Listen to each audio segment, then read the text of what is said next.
The story of Moses and the burning bush. Once upon a time, in the land of Egypt, the Israelites were living as slaves under Pharaoh's rule. God saw how his people were suffering and decided to send a deliverer.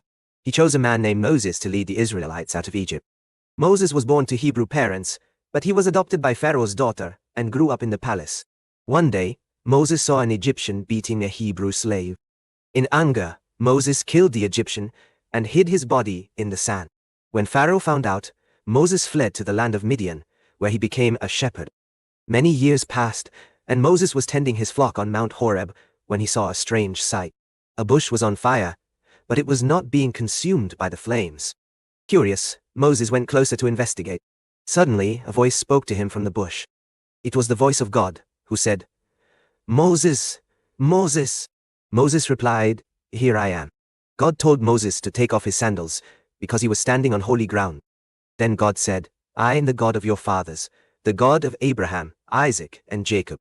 I have seen the suffering of my people in Egypt, and I have come down to deliver them. Go to Pharaoh and bring my people, the Israelites, out of Egypt." Moses was afraid and doubted his ability to lead the people. He asked God, "Who am I that I should go to Pharaoh and bring the Israelites out of Egypt?" God reassured Moses, saying, "I will be with you. And this will be the sign to you that it is I who have sent you. When you have brought the people out of Egypt, you will worship God on this mountain." Moses still hesitated and asked God for his name. God replied, "I am who I am. This is what you are to say to the Israelites. I am has sent me to you."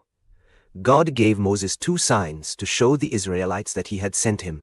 First, Moses' staff would turn into a snake.